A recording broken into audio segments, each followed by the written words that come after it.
एक बार एक युवक गौतम बुद्ध के पास आया और गौतम बुद्ध से बोला, हे बुद्ध, मेरे मन में इतने गंदे विचार क्यों आते हैं? मैं नहीं चाहता कि मेरे मन में गंदे विचार आएं, पर मेरे मन में हमेशा काम वासना के विचार चलते रहते हैं और मैं इनके बारे में सोच सोच कर बहुत परेशान हूं।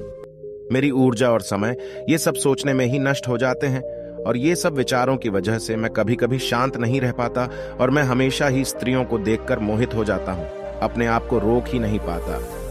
बुद्ध मुस्कुराए और उन्होंने उस युवक से पूछा, क्या तुम्हें पता है कि यह काम वासना होती क्या है? फिर लड़के ने उत्तर दिया और कहा, बुद्ध, मुझे तो नहीं पता कि काम वासना होती क्या है, परंतु हां, ये जो भी है बहुत बुरी चीज है। फिर बुद्ध ने उस युवक से कहा, सबसे पहले तो तुम्हें यह समझना है कि प्राकृतिक रूप से जो भी चीज हमारे अंदर है वह बुरी नहीं है। हमारे जीवन में उसकी कुछ न कुछ जरूरत होती है। वासना कोई बुरी बात नहीं है, यह हमारे मन की एक भावना है जो हमें किसी न किसी चीज की कमी का एहसास करवाती है और फिर हम उस चीज को पाने के लिए उस चीज की ओर आकर्षित हो जाते हैं। जैसे अगर तुम्हारे पास धन की कमी है तो तुम में धन पाने की वासना उत्पन्न हो जाएगी। इसका मतलब यह नहीं कि वासना बुरी है, बल्कि यह तो हमारे मन के एक प्रकार की जरूरत का एहसास है और जब यह जरूरत शारीरिक हो तो हम इसे काम वासना कह देते हैं। युवक ने गौतम बुद्ध को कहा, बुद्ध, मुझे काम वासना का मतलब तो समझ में आ गया, पर आप मुझे यह बताइए कि यह आती कहां से है और कैसे आती है? गौतम बुद्ध ने कहा, काम वासना कहीं से आती नहीं है, यह तो हमारे अंदर ही होती है और इसका होना तो जरूरी भी है, तभी तो मानव जाति का विस्तार होगा। युवक ने कहा, जब यह हमारे अंदर ही है और जरूरी भी है तो फिर लोग इसे गलत क्यों बताते हैं? बुद्ध ने कहा, यही समस्या है। लोगों ने काम वासना को गलत तरीके से सोच लिया है, इसे छिपाने की और दबाने की कोशिश करते हैं। काम वासना गलत नहीं है, बल्कि काम वासना का गलत तरीके से प्रयोग करना गलत बात है। लोग जिसे पसंद करते हैं उसी के लिए जीने लग जाते हैं और उसके बारे में हमेशा सोचते रहते हैं, पर यह सब गलत है। बुद्ध ने युवक से कहा, क्या तुम्हें पता है कि जानवरों में भी काम वासना होती है? युवक ने उत्तर दिया, हां बुद्ध, जानवरों में भी काम वासना होती है, क्योंकि जानवर भी तो आखिर अपनी पीढ़ी को आगे बढ़ाएंगे। बुद्ध ने कहा, तो फिर हम जानवरों की काम वासना को क्यों गलत नहीं कहते? युवक ने कहा, मुझे नहीं पता महात्मा, आप ही मुझे बताइए। गौतम बुद्ध ने कहा, जानवर अपनी काम वासना का प्रयोग आनंद प्राप्ति के लिए नहीं करते, वह तो सिर्फ संतान उत्पन्न करने के लिए काम वासना का उपयोग करते हैं।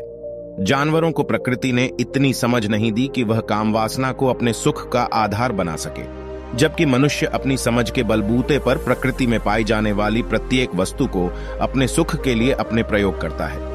हम इंसानों ने ही काम वासना को अपने सुख का साधन बना लिया है, जबकि प्रकृति ने तो हमें अपने वंश को आगे बढ़ाने के लिए दिया था, लेकिन इंसानों ने इसे अपने जीवन का परम लक्ष्य बना रखा है और इस तरह से काम वासना का बेलगाम हो जाना गलत है। युवक ने बुद्ध से पूछा, महात्मा जी, ये काम वासना हम पर हावी क्यों होती है? क्यों यह बेलगाम हो जाती है? तब गौतम बुद्ध ने कहा, सुनो, अब जो मैं तुम्हें बताऊंगा उसे तुम ध्यानपूर्वक सुनना। काम वासना का सारा खेल तुम्हें समझ आ जाएगा, तुम्हें तुम्हारे सारे सवालों का जवाब मिल जाएगा, बस तुम्हें ध्यान से सुनकर समझना है। फिर गौतम बुद्ध युवक को बताना शुरू करते हैं। एक बार की बात है, एक आश्रम में गुरु और उनके शिष्य रहते थे। शिष्य रोजाना आश्रम के बाहर स्थित गांव में दीक्षा लेने के लिए जाते थे। शिष्य जो गांव में भिक्षा लेने जाता था, उस रास्ते में एक नदी पड़ती थी जिससे वह रोज भिक्षा लेने जाता था। एक दिन उसने देखा कि एक लड़का पेड़ के पीछे छिपा है। उसने लड़के के पास जाकर पूछा, भाई, तुम इस पेड़ के पीछे छिपकर क्या देख रहे हो? लड़के ने कहा, अरे तुझे नहीं दिख रहा क्या कि मैं क्या देख रहा हूं? तब शिष्य ने नदी की तरफ देखा तो वहां पर कुछ लड़कियां पानी भर रही थी। लड़कियां 14-15 साल की होंगी। तब शिष्य ने लड़के से कहा, अरे भाई, वहां पर तो लड़कियां पानी भर रही हैं, इसमें छिपकर देखने वाली क्या बात है? तब वो लड़का शिष्य की तरफ देखकर उससे कहता है, अरे पागल, तुम्हें दिखाई नहीं दे रहा क्या कि मैं क्या कर रहा हूं?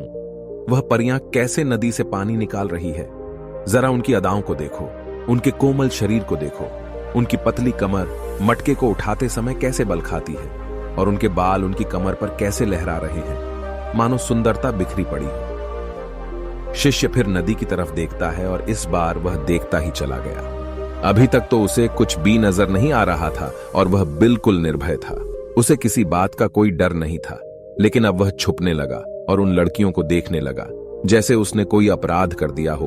और जब वो छुपकर उन लड़कियों को देख रहा था तभी वो अंदर से कांप गया और उसने कहा कि यह मैं क्या कर रहा हूं? मैं जो भी कर रहा हूं वह सही नहीं है। मुझे यहां से चले जाना चाहिए। और फिर वह जल्दी से वह से चला जाता है। फिर वह आश्रम पहुंच जाता है। आश्रम जाकर वह अपने कार्यों में लग गया, लेकिन जो अभी वह देख कर आया था वही उसकी आंखों के सामने बार बार आ रहा था। उसके मन में वही दृश्य चल रहा था। उसका मन वही सब कुछ देखने के लिए ललचा रहा था। उसका किसी भी काम में मन नहीं लग रहा था। सुबह होते ही वह रोज भिक्षा के लिए आश्रम से जल्दी निकल जाता और नदी के पास वाले पेड़ के पास जाता, जहां वह लड़का पहले से मौजूद रहता था। उसके साथ मिलकर लड़कियों को छुपकर देखता था। अब वह रोज ऐसा करने लग गया। उसका मन अब किसी भी काम में नहीं लगता था। वह हमेशा किसी न किसी प्रकार के विचारों में उलझा रहता था। वह आश्रम के कार्यों को भी ठीक ढंग से नहीं कर पा रहा था। न वह ठीक से सो पाता था और न ठीक से खाना खा पाता था। उसका मन बेचैन सा रहता था। उसका मन बार बार उन लड़कियों के सौंदर्य को देखने के लिए ललचाता था। जब गुरु भिक्षा देते तब भी उसका मन कहीं और विचारों में खोया रहता था। गुरु ने अपने शिष्य की इन हरकतों को देखा। तब एक दिन गुरु ने शिष्य को अपने पास बुलाया और कहा, आज से मैं भी तुम्हारे साथ भिक्षा मांगने चलूंगा। तुम और मैं साथ साथ भिक्षा मांगने चलेंगे। तभी शिष्य ने गुरु को मना करते हुए बोला, नहीं गुरुदेव, आप परेशान क्यों हो रहे हो? मैं अकेले ही ठीक से भिक्षा मांग सकता हूं। गुरु ने शिष्य से कहा, ठीक है, तुम अकेले ही भिक्षा मांगने जाओ। इसके बाद शिष्य भिक्षा मांगने निकल गया। शिष्य के जाने के बाद गुरु भी आश्रम से निकल गए और शिष्य का पीछा करने लगे कि वह कहां जाता है, किससे मिलता है। यह सब देखने के लिए उसके पीछे पीछे चलने लगे। थोड़ी दूर जाने के बाद गुरु ने देखा कि उनका शिष्य एक लड़के के साथ एक पेड़ के पीछे अपराधी की तरह छिपा हुआ है और छिपकर कुछ देख रहा है। गुरु भी अपने शिष्य के पीछे जाकर खड़े हो गए, यह देखने के लिए कि आखिर उनका शिष्य क्या देख रहा है जिसके लिए वह पेड़ के पीछे अपराधियों की तरह छिपा पड़ा है। गुरु ने देखा कि उनका शिष्य पेड़ के पीछे छिपकर लड़कियों को देख रहा है जो नदी से पानी भर रही है। तभी गुरु ने शिष्य से कहा, क्या तुम लड़कियों से भी भिक्षा लोगे? गुरु की आवाज सुनकर शिष्य का मन घबराया और उसके पसीने छूटने लगे। वह थर थर कांप रहा था, जैसे किसी चोर को पकड़ते समय रंगे हाथों पकड़ लिया हो। उसकी हालत खराब हो गई। वह कुछ भी नहीं बोल पा रहा था। वह लड़का जो शिष्य के साथ था वहां से भाग गया, जिससे शिष्य और भी घबरा गया था। उसके मुंह से कुछ टूटे फूटे शब्द ही निकल रहे थे। वह अपने गुरु से भी नजर मिलाने का साहस नहीं कर पा रहा था। गुरु ने शिष्य की ओर देखा और कहा, मेरा शिष्य तो निर्भय है, उसे तो किसी भी चीज का डर नहीं है, लेकिन ये क्या, तुम तो डर के मारे कांप रहे हो। शिष्य ने गुरु से कहा, मुझे माफ कर दो, इसमें मेरा कोई दोष नहीं है। उस लड़के ने मुझे बहका दिया था, लेकिन मैं आपसे वादा करता हूं कि आज के बाद मैं कभी दोबारा ऐसा नहीं करूंगा। मुझे माफ कर दो। गुरुदेव ने कहा कि कोई बात नहीं, पर इस बात का तुम ध्यान रखो कि हम जैसी संगति करते हैं वैसा ही फल हमें प्राप्त होता है। हम जैसे संगति करते हैं उनके विचार हमारे अंदर प्रवेश करते हैं। इसीलिए अच्छी संगति करो ताकि तुम्हारे अंदर अच्छे विचार प्रवेश करें। फिर गुरु और शिष्य आश्रम लौट आए और फिर से आश्रम के कार्यों पर ध्यान देने लगे। उसने उस रास्ते को छोड़ दिया और दूसरे रास्ते से जाने लगा। वह अपने काम को ध्यान से करता था, लेकिन धीरे धीरे उसके अंदर क्रोध उत्पन्न हो गया और फिर वह दूसरे शिष्यों पर क्रोध करने लगा और बेचैन हो गया। अब वह सही समय पर भोजन भी नहीं करता था। वह भोजन भी बहुत कम खाता था। एक रात गुरु शिष्य के पास आए और उससे बोले कि तुमने मुझसे वादा किया था कि तुम अपना मन नियंत्रण में रखोगे। अब तक तुमने कितनी बार अपना वादा तोड़ दिया। यह सुनकर शिष्य अपने गुरु के चरणों में गिर गया और रोने लगा। रोते रोते ही उसने गुरु से कहा कि गुरुदेव, मैं कहीं बार अपना वादा तोड़ चुका हूं, फिर वादा कर लेता हूं, लेकिन हर बार मैं वादा तोड़ देता हूं। मेरा मन मेरे नियंत्रण में है ही नहीं। मैं बहुत कोशिश करता हूं कि मैं अपने मन से सारे बुरे विचारों को निकाल दूं, लेकिन मैं चाहकर भी ऐसा नहीं कर पा रहा हूं। फिर गुरु ने शिष्य को कहा, चलो मेरे साथ। गुरु शिष्य को आश्रम के बगीचे में लेकर गए और शिष्य से कहा, देखो यहां पर कुछ नालियां बनी हुई है जिससे नदी का पानी इन पौधों तक आ रहा है और यह पानी निरंतर भाव से बह रहा है। क्या तुम इस पानी के बहाव को रोक सकते हो?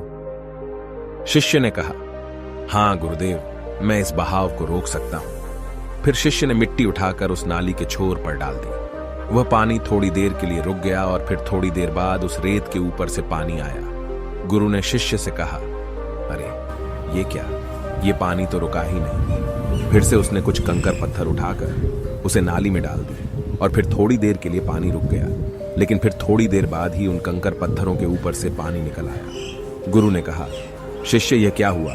पानी तो फिर से आ गया। तुम तो बोल रहे थे कि तुम इसे रोक दोगे। क्या हम किसी चीज को पूरी तरह से रोक सकते हैं? तब शिष्य ने कहा, कोई बात नहीं गुरुदेव, मैं इस पानी को तो रोक कर आपको दिखाऊंगा। फिर उसने एक बड़ा सा पत्थर लेकर आया और उसे नाली पर डाल दिया। पानी रुक गया। तब शिष्य ने गुरु से कहा, देखा गुरुदेव, मैंने कहा था ना कि पानी को मैं रोक दूंगा। मैंने पानी को रोक दिखाया। आपकी बात मैंने पूरी कर दी। गुरु मुस्कुराए और बोले, अच्छा, जरा ध्यान से देखो, पानी रुक गया है क्या? वो तो पीछे की नाली तोड़कर बाहर आ गया और अगल बगल से बह रहा है। और ध्यान से देखो, इस पत्थर के आगे भी आ गया और यह पानी अपना रास्ता बदलकर फिर से आगे की तरफ बह जाएगा। फिर थोड़ी देर बाद ऐसा ही हुआ। फिर गुरु ने शिष्य को समझाया, तुम्हारे साथ भी तो ऐसा ही चल रहा है। तुम बार बार प्रयास कर रहे हो, बड़े से बड़ा प्रयास कर रहे हो, पर हर बार तुम्हारा प्रयास टूट रहा है और यह हमेशा टूटता ही रहेगा। यह पत्थर तुम्हारा प्रयास है और यह पानी तुम्हारे विचार। तुम कितना भी बड़ा पत्थर रख लो, लेकिन पानी तो अपना रास्ता बना ही लेगा। फिर शिष्य ने विचार किया और कहा, मेरे मन में तो यह बात आई ही नहीं, इस पानी का बगीचे में जाना जरूरी भी है। गुरु ने कहा, और उन पेड़ पौधों में कुछ ऐसे हैं जिनको रोज पानी की आवश्यकता है, वो तो मुरझाकर मर ही जाएंगे। पानी तो हमें खोलना ही होगा। शिष्य ने गुरु की बात सुनकर पानी का रास्ता खोल दिया। तब गुरु ने पूछा, अगर हम इस नदी के पूरे पानी को बगीचे की तरफ मोड़ दें तो क्या होगा? शिष्य ने उत्तर दिया, गुरुदेव, वहां पर जितने भी पेड़ पौधे हैं वो सब गलकर नष्ट हो जाएंगे और वहां पर कुछ नहीं बचेगा। गुरु मुस्कुराए और बोले, तुम इस बात को समझो, हमें किसी भी चीज को रोकना नहीं है, बस हमेशा संतुलन बनाए रखना है। कम पानी से भी पौधे नष्ट होते हैं और ज्यादा पानी से भी पौधे नष्ट होते हैं। हमारा जीवन संतुलन से ही चलता है। गुरु ने शिष्य से कहा, अगर मैं तुम्हें कुछ कहूं कि तुम आम के बारे में मत सोचो, तो तुम्हारे मन में सबसे पहले किसका चित्र आएगा? शिष्य ने बोला, गुरुदेव, मेरे मन में तो पहला चित्र आम का ही आएगा। गुरु ने कहा, जब हम गंदे विचारों को जबरदस्ती रोकने का प्रयास करते हैं तो वे और भी मजबूती से हमारे अंदर प्रवेश करते हैं। इसीलिए हमें उन्हें कभी भी दबाने की कोशिश नहीं करनी चाहिए। फिर गुरु ने शिष्य को कहा, हमारे गंदे विचार बुरे लोगों की संगति करने की वजह से भी आते हैं।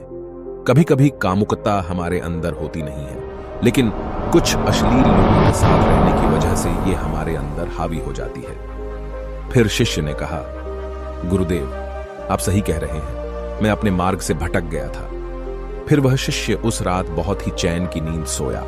सुबह अपने कार्यों को पूरे मन से किया और फिर सुबह वह भिक्षा लेने के लिए उसी रास्ते से गया जहां वह लड़का आज भी पेड़ के पीछे छुपकर उन लड़कियों को देख रहा था। वह शिष्य उसे नदी पर गया जहां वह लड़कियां पानी भर रही थीं। उसने उन लड़कियों से पानी मांगा और उन लड़कियों में से एक लड़की ने उसे पानी पिलाया और उसे शिष्य के चरण छुए। शिष्य ने उसे आशीर्वाद दिया कि तुम्हारा कल्याण हो, जिससे कि मानसिकता सकारात्मक ऊर्जा से भर जाए। उसके चेहरे पर मुस्कान आ गई थी, जैसे कि उसे कुछ खोया हुआ वापस मिल गया हो। वह वापस अपने रास्ते से जाने लगा। तभी पीछे से वह लड़का आ गया जो पेड़ के पीछे छुपा हुआ था। वह शिष्य के पास आया और बोला, क्या बात है, आज तो तुमने नजदीक से दर्शन कर लिए, तुम तो मुझसे भी आगे निकले। तब शिष्य ने कहा, हम हमेशा दूसरों के दर्शन करने में ही व्यस्त रहते हैं, अपने दर्शन कर ही नहीं पाते। तुम कब तक इस पेड़ के पीछे छुपाते रहोगे? किसी को पसंद कर लो, उसे बोल दो। अगर वो भी तुम्हें पसंद करती है तो शादी कर लो और उससे पहले तुम कुछ बन जाओ। अपने आप को पहचान लो, ऐसे अपना समय बर्बाद मत करो। फिर वह लड़का रोज उस शिष्य से मिलने लगा और उसने लड़के को नदी पर न जाने के लिए प्रेरित किया। और फिर वह लड़का अपने जीवन में कुछ बनने के लिए संघर्ष करने लगा। दोस्तों, उम्मीद करता हूं आपको ये कहानी पसंद आई होगी। तब तक के लिए आगे बढ़िए, हिम्मत कीजिए और तोड़ दीजिए सारे बंधनों को।